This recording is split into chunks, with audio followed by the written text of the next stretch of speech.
So welcome back to the podcast, Piper.Ally. How you doing? Are you well?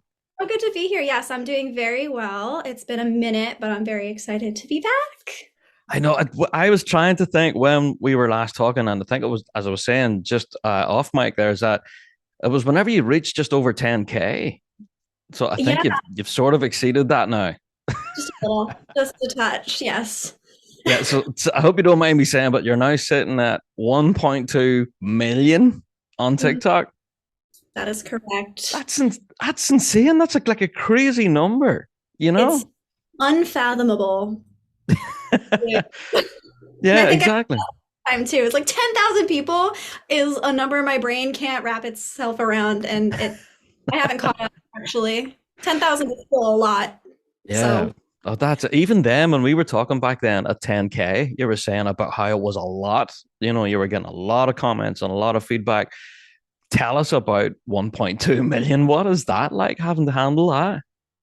well, it's crazy too because I've kind of expanded and I'm not just posting on TikTok. I have four major platforms that are all somewhere between 100,000 and 1.2 million. That's crazy. It's Yeah. YouTube has grown quite a lot for me as well. And so Mm. it's crazy because like I could spend an entire day just sorting through comments on one platform and then never catch up. So my ability to stay on top of comments has gotten impossible.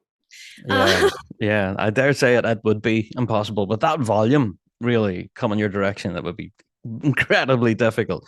But I have to say, it's a really positive thing.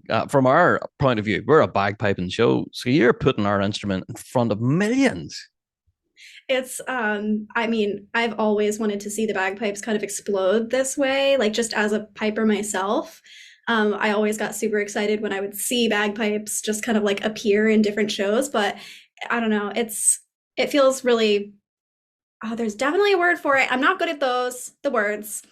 It's empowering, I suppose, and I feel really honored to be able to have that platform. With that comes a lot of responsibility to not make the bagpipe look like a joke, but I promise I will never. No, I think you've done incredibly well representing the instrument. Absolutely. And as you say, it does take a sense of responsibility as well. But no, I think absolutely you've been doing a cracking job. But I have to say about 1.2 million and all, I know we're going to keep mentioning this figure, but I have to say you've received an unprecedented amount of online trolling this Oh, for last sure. while. It's been insane. The amount of real bad comments that you get from idiots online is insane. They never cease to amaze me, actually. You'd think you'd get used to it the longer because it's been almost 2 years and it's Mm, been about a year since I've been full time, maybe like 6 months, like full time doing social media. yeah. Uh, Oof, like you'd think you would get used to it. You don't. Yeah. No, that's it. Yeah. It like surprise me every day, good and bad. No. And the thing that really struck me is I know whenever we first talked to you, we mentioned that you experienced sexism. And people saying, "Oh, you're a woman, you shouldn't be playing bagpipes," and your response to them at that time was incredible. You were so quick at being able to put them down gently, but still put them down. So are you still experiencing that attitude now? Definitely, especially when I put on a kilt, like I guess it would be a man's kilt, but the kilts that I always grew up wearing as a piper. If I Yeah. dress the way that I do, kind of like edgy, girly, fun kilt stuff, if I dress that way to a competition, the judge would go, "Are you kidding? Yeah, they're like, M&D. Where's that going on the sheet here? Yeah. Come on, restaurant department. Can we get on top of it, please?" Um, so it's just so funny because I dress, and I like put everything on properly and like try to like look presentable. And I Mm, still wear that uniform quite a lot when I do more bagpipery, like I call them anonymous bagpiper performances. Like yes. somebody hired me for a local wedding and it has nothing to do with social media. Yeah. So I still dress like that quite a lot. And so I'll put it on my TikTok and people get so mad that I'm wearing sporin, so mad. And like coming That's out of the crazy. I never experienced that, so it's really crazy. But yeah, I get a lot as well, which is a bit newer, and it's because people are seeing me grow on my platforms. Mm. Somebody got into a really heated conversation with themselves in my YouTube comments the other day about how long is it going to take her to fall into the trap of like using her body for views. And so, Oh my goodness, really? and I was like, I mean, part of my brand is literally not doing that and kind of like putting a bikini on the bagpipes instead of me, you know what I mean? Exactly. I have a sticker. It's like it's part of my brand to not do that. So why would I why would I do that? And they said something which was very true and upsetting. And it was you're going to realize at some point that people are not tuning in for the bagpipes and that the bagpipes are not going to get you to the next level and you're going to have to dress more provocatively. And I was like, then I'm not getting to that level. Oh So my goodness. go Well, back. That's what I do. you've It's already reached a 1.2 million level. Yep. I know this is on one of my smaller platforms too. So it's like I'm not even gonna spend. Exactly. Yeah, I don't think you have any concern there. But you preempted one of my questions, the bikini bagpipes. I have to say, that's one of the most perfect put downs I've ever seen. What was the thought process behind that? The comment and the quote unquote request that I verbatim got was, "I would love to see you play the bagpipes in a bikini." Oh. So I did. I my word. I I did what I could. And I when I originally made that video, I played one of my old competition jigs. I played Biddy from Sligo. And I just thought it was so funny to be playing like a competitive jig with a bagpipe in a bikini. It just felt really wasted. But the video went viral almost everywhere that I posted it. And so it just kind of became like a little thing that I'll just pop in here and there. So I did a little duet with another kind of comical music creator on TikTok, and we did Stacy's mom. And Oh, yes, the this was one of my favorites. And again, it's on my list of questions here. Is the I know him as the horsehead bucket guy. buckets, yeah, There you go. Yeah. Oh man, I've never laughed so hard in my life. It was so good. So good. fun. He's Yeah. talented too, just a goofball, but very talented. Yeah. So for folks that don't know and haven't seen the video, it's you standing in the shower with a set of bagpipes, and he's in the bathtub with a bucket and a pair of drumsticks.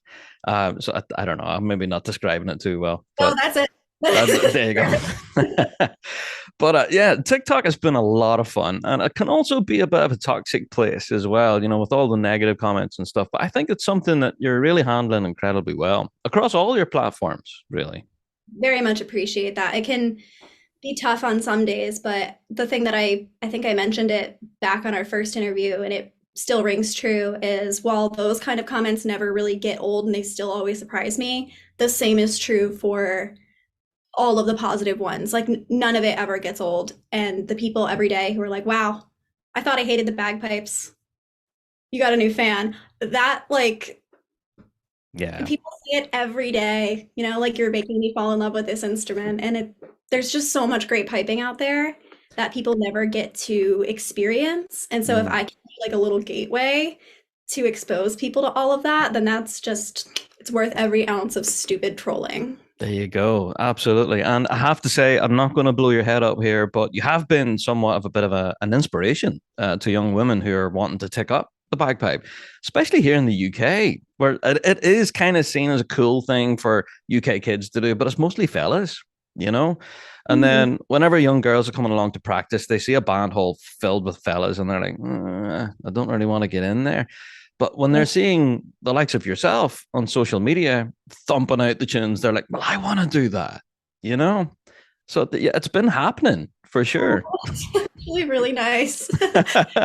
Well, it would be great to see. Just, I feel like eventually people would have to stop saying that you shouldn't be playing the bagpipes if you're a woman or a young girl, because there are just so many that it just would be silly to say that. I feel like that's how we're going to fight it. So start playing the pipes, ladies. 100%. I have to, well, to be fair, I have noticed that there is a bit of an upsurge in the sale of pink practice chanters. I don't know if that correlates, or I don't know. But there you go. I love Yeah. it. So I have to ask you then, obviously, as your platforms have been growing over this past year or so, you've had some huge opportunities. And there's one of which that really drew my attention, and that was Metallica. Can you Yeah. tell me about that story? How did that come about? Okay, so I posted, it was when I had first started playing my Maverick Chanter, and I was doing a little demo just to show people what it sounded like. And I played Fade to Black. I played the guitar intro solo on the Chanter with, of course, the audio behind it. And I guess enough people tagged Metallica that they saw it and they liked it enough that they reposted it on their own TikTok. And I was like, it Wow. it was That's on insane. April 1st that I Yeah. got the notification and people were starting to comment and tag me and say, "Hey, Metallica reposted your video." And I ignored the first like 50 notifications because I thought it was like an April Fool's joke. Oh no, you thought it wasn't real?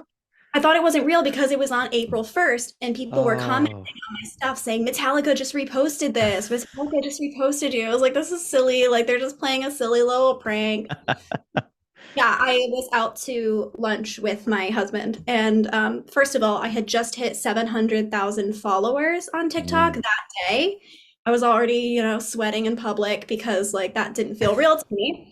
And and then I saw that Metallica did in fact repost it, and we just had to go home. I was not consolable. It was crazy. Wow, that had to have been a moment in time that you wouldn't forget anytime soon. Metallica are a massive band, and the fact that even they are sharing bagpipes to a huge audience, that's massive. Yeah, That's what got me. It wasn't even that it had anything to do with me. It was just that bagpipes in a polished or like decently executed form at the minimum like were out there and yeah.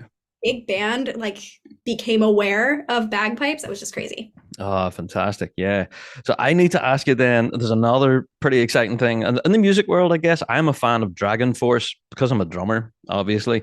But Fire and Flames, do you want to tell me the story behind the creation of that?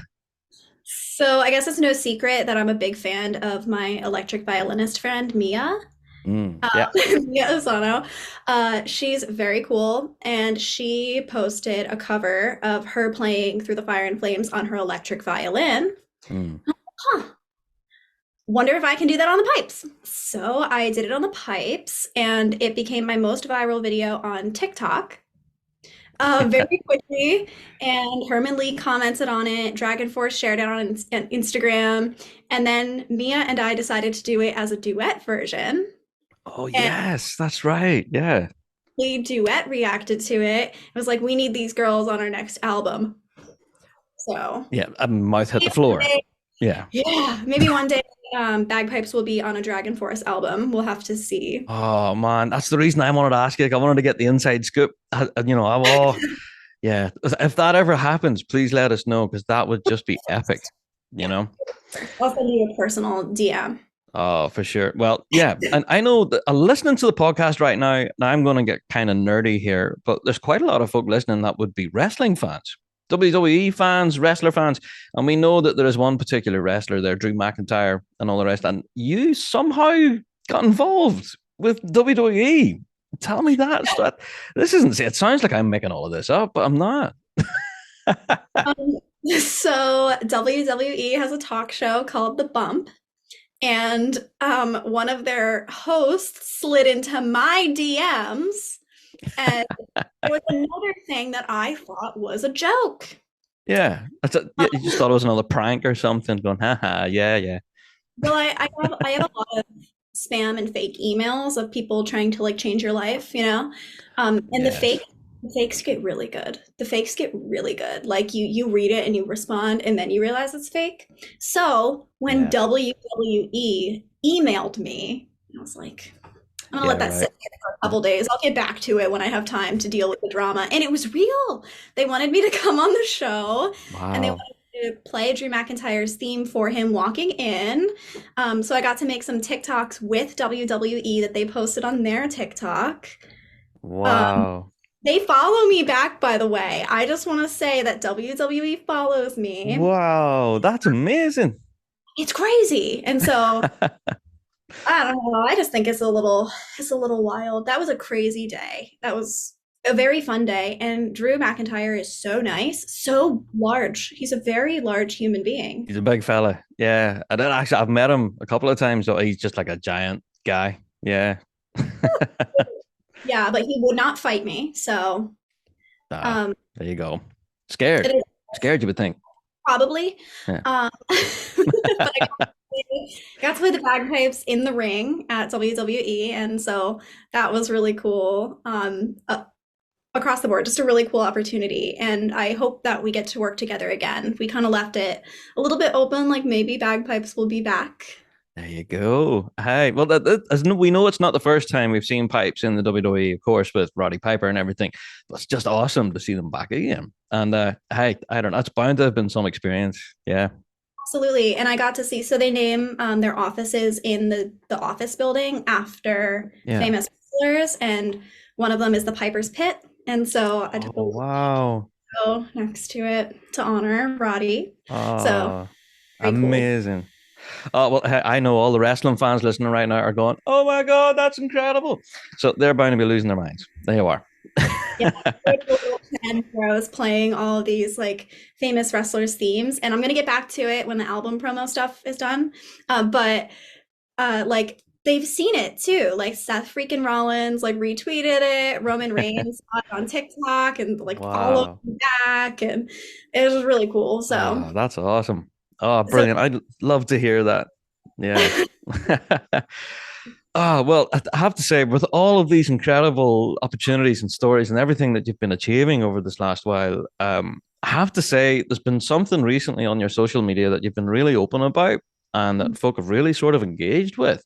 Is that people didn't know? Well, they do now, of course, but you're going through chronic illness, and mhm. with doing all of this, can you tell us what is it that you have? I have a little concoction, a little cocktail of chronic illnesses.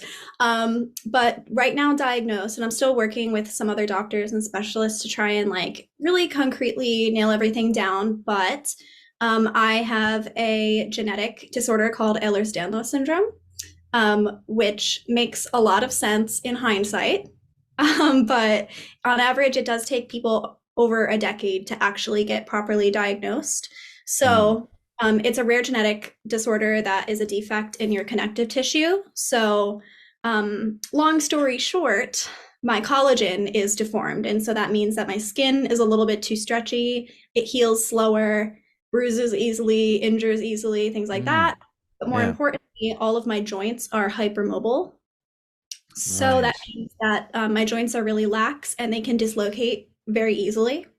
Ow. Um, Yeah. so yeah, and so when I was growing up, I like broke my ankle all the time. I would like sprain things and dislocate things and injure things, and I just got branded as the clumsy person. Um, Oh like no. So you were the klutz then, and yeah. I was the klutz, but it turns out I was actually just chronically ill. So I remember marching in parades with air casts on. I'd be playing with braces on my wrists. I played a concert one time. I played clarinet with a broken finger. I had to quit sports very young because I would just break everything all the time. Oh my word. So, Yeah. in a way, this kind of pushed me into the corner of music because I am highly competitive. I get it from my brother. But I couldn't compete in sports, and so bagpipes were perfect. There you go. Yeah. And then a little over a year ago, I got diagnosed with rheumatoid arthritis as well. Oh, I see. Yeah. Yeah. That's quite a common thing, I think, with bagpipers too, with especially in their hands and fingers. If you don't mind me asking, where is your arthritis striking you at the moment?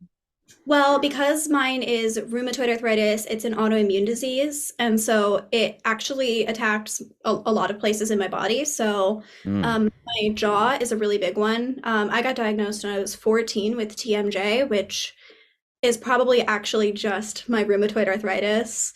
Um, Oh, yeah. and so I actually had a moment. I broke down in a competition one time because my jaw locked on me, and it was Ooh, just painful.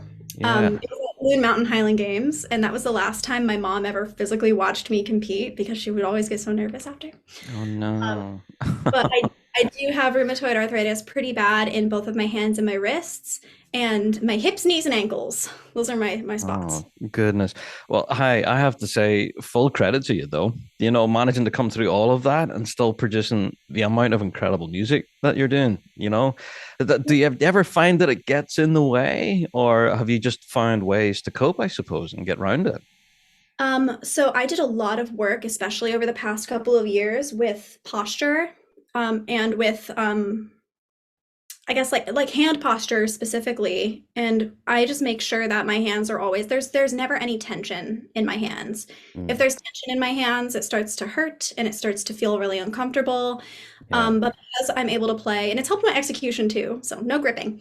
But Yeah. because I'm able to play everything so lightly, um, I feel like the bagpipes are probably one of the easiest instruments on my hands at this point. Right.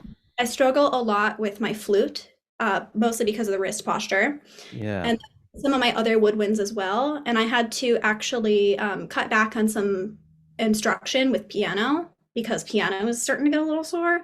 I see. Um, Yeah. Yeah. yeah, so there are ways for me to definitely keep tabs on it, but I'm being extra cautious because I really want to preserve the longevity of my hands.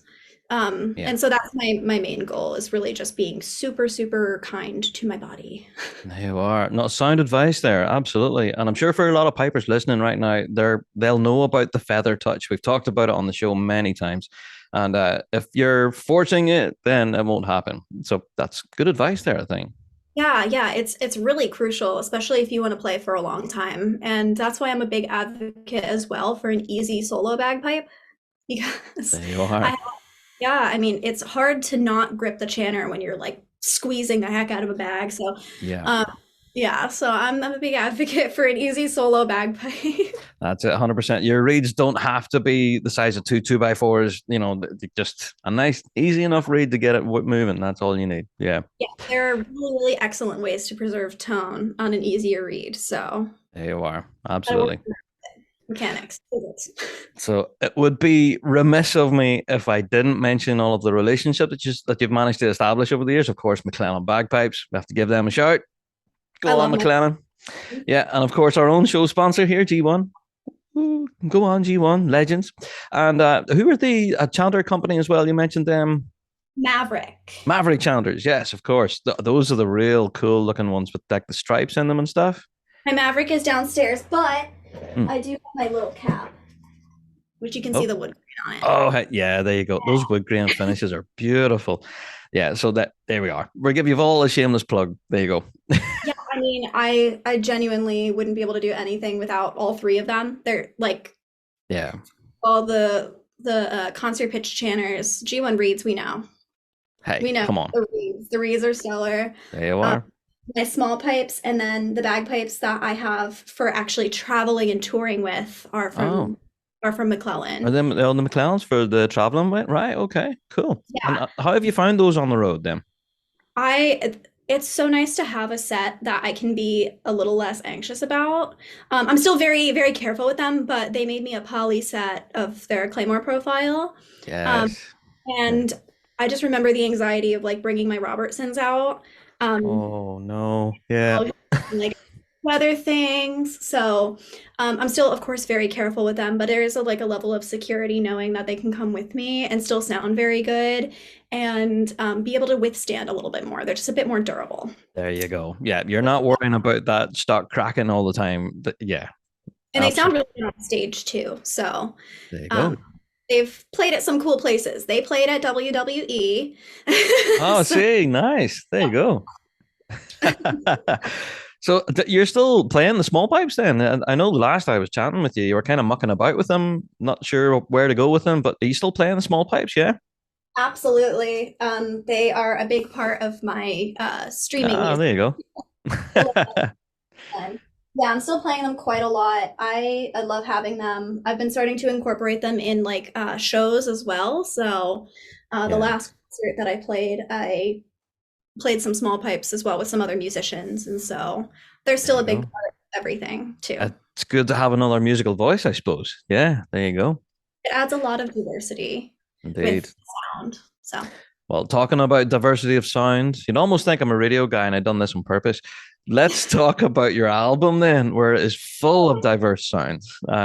So, as people don't know, you're a multi instrumentalist and you play loads of different instruments as well as bagpipes. Tell us about this upcoming album you have coming out. okay, so this has been my sole focus for almost a year now.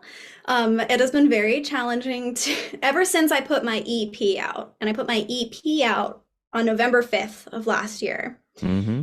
Immediately, I started planning for my actual full album.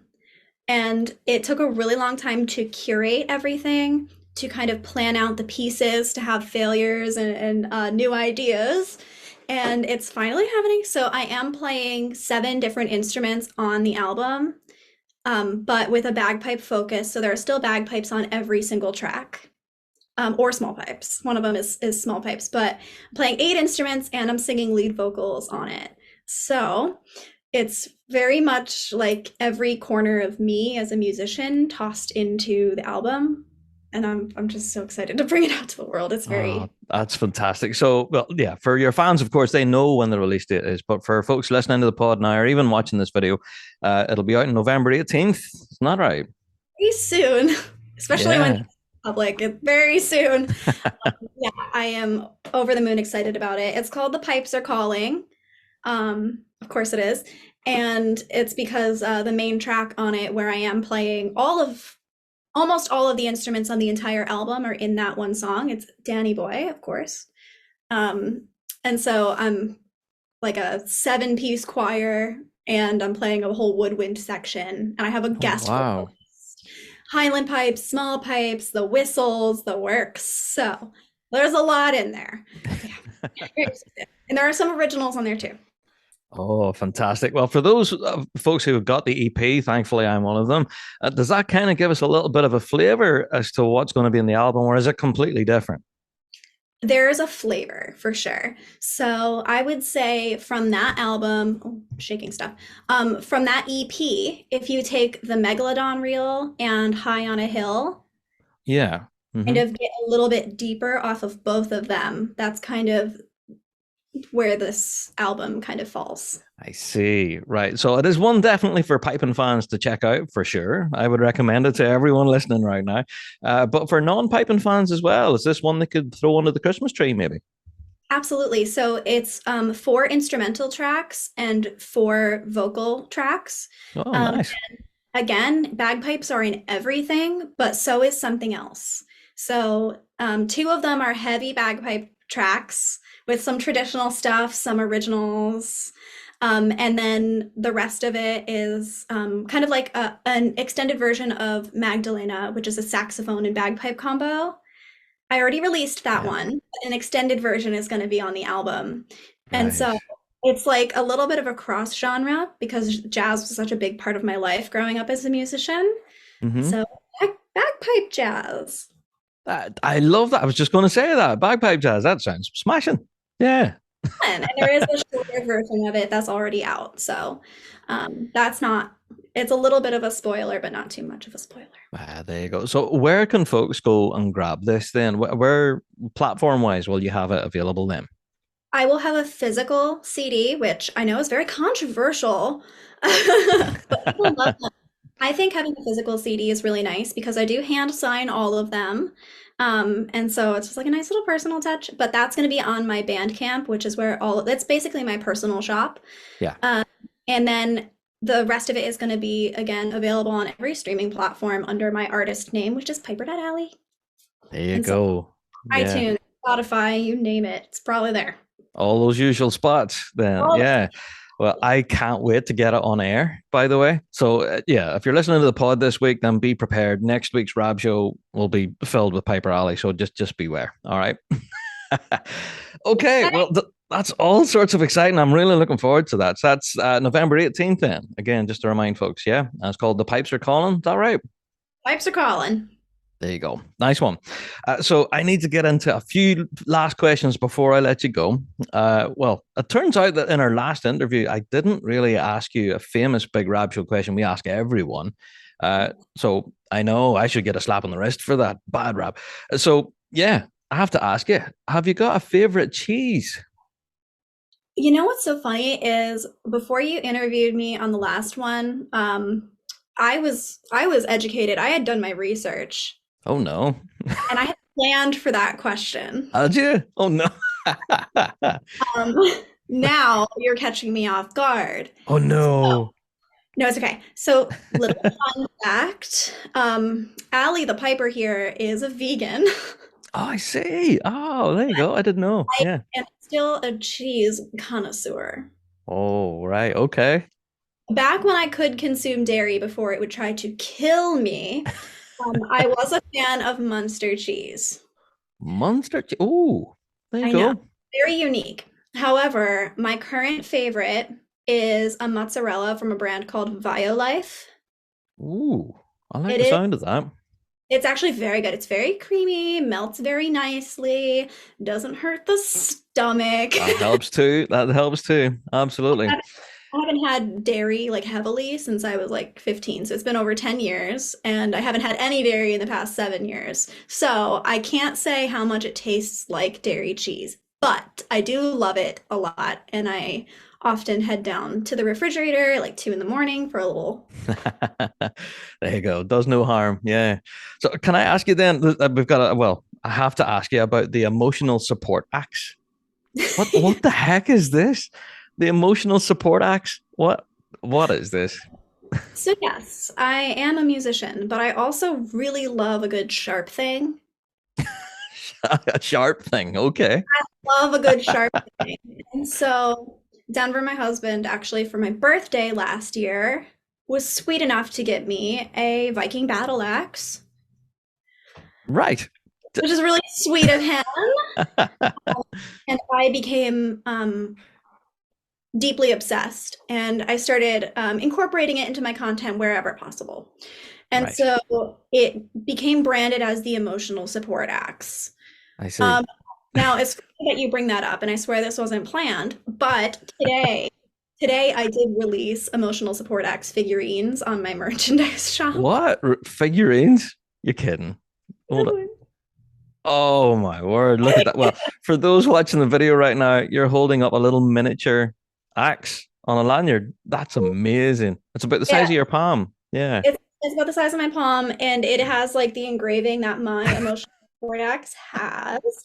So yeah, I'm just a goofball, but apparently a lot of people out there in the world are also goofballs. So, Absolutely. So, does that bring us into the world of rend fairs and all of that? I have been meaning to ask you so, about this. What so what is a rend fair? the Ren fairs are Renaissance festivals and Renaissance fairs. And it's kind of like a little piece of folklore and history combined where you can go and you can get um, weapons. I guess this is Oh my my sword. word, you're holding up a sword now. Just all Yeah, these weapons in your house. I've got a couple swords, I've got a couple axes from Renaissance festivals, but they also have like really cool music. I guess if you took a Highland Games and made it a little bit like older and more folklore, and then Right. like a festival. That's Okay. All where right. of. Coming from the world of Highland Games, it feels kind of like home because you've got your vendors up in tents, Mm, um, and like walking through the clan village, if you kind of like envision that. yes. It reminds me of that as well, just like the whole ambiance.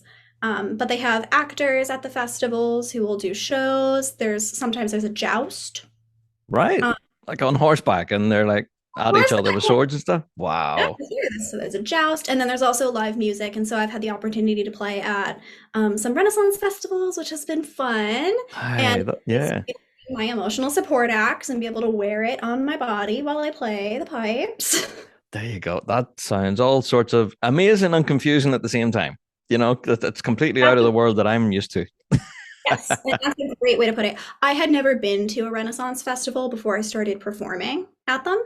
Right. Um, and so it's such a like there's a whole community of people who exist in this realm. I guess anybody who's a fan of like D&D or shows like any of those like medieval shows, even like Outlander Piper and things like that. And if you also think about reenactors, it's kind of like that, but just purely for fun. And there's no like crazy rules. Like nobody's going to get mad at you because you have your phone on you. You know what I mean? See, So, yeah. That's like, if anything, I kind of sampled this. We went to a competition in California ourselves on the big Rab Show team. There's like three of us there, and we were exposed to reenactors, and they were like wearing the full getup, and they had like big claymore swords and stuff. And like we were listening to an MSR in grade three, and then suddenly there's a guy walking past with a battle axe. We're like, what's going on? But that's just what this is, I suppose. Yeah. just having fun. We're just trying to have a good time out here. Oh, that's it. And that's one thing I take from obviously for a lot of your content is that you're having fun. And I think that's the whole point of it, really, you know? Yeah. Definitely. I feel like I made a promise to myself that if I had to sacrifice like my love and like fun experiences with music to be able to do it as a career, then I had to not do it as a career because it's been so important for me for music and just art in general to be an expression of my personality and to be kind of a little escape from the kind of not so great world sometimes. Yeah. Uh, Yeah. and so No. I feel very, very, very lucky that I'm able to still have my personality be such a big part of my career. So that's Oh, and it's fantastic for your fans and for everyone listening right now. I have to say a huge thank you. Keep up the massive wealth of work that you're doing. I'm sure that's no mean feat, especially with this massive album coming up now on the 18th. So I dare say, as you said, about a year's worth of your life has been poured into this. That's so a wealth of work. So I can't wait. I can't wait to hear it. So thank you from all of us. Yeah. and thank you as well. It means a lot that, I can still really be in touch with the piping community through you, through the podcast, through everything. And I don't know, also say thank you back just because like this is where I came from. So Well, there you go. Yeah, but I don't forget you can still thump out an MSR when you need to. You know what I mean? Aye, yes, or hornpipe and jig and all of that there. Yeah. Never mind your fire and flames and your Metallicas and all the rest. Aye. A good easy. 6/8 can help. Yeah. Oh, honestly, a good jig, a really good heavy jig or a heavy stress bay is harder than through the fire and flames any day. They don't know. No. No, no, there you go. I think we'll close on that point. There you go. Grand. So, Alison, thank you so much for taking time to chat with us on the podcast again. And the very best with this upcoming album. We absolutely cannot wait. Thank you. Thank you, Rob. It's been a pleasure chatting as always. Thanks.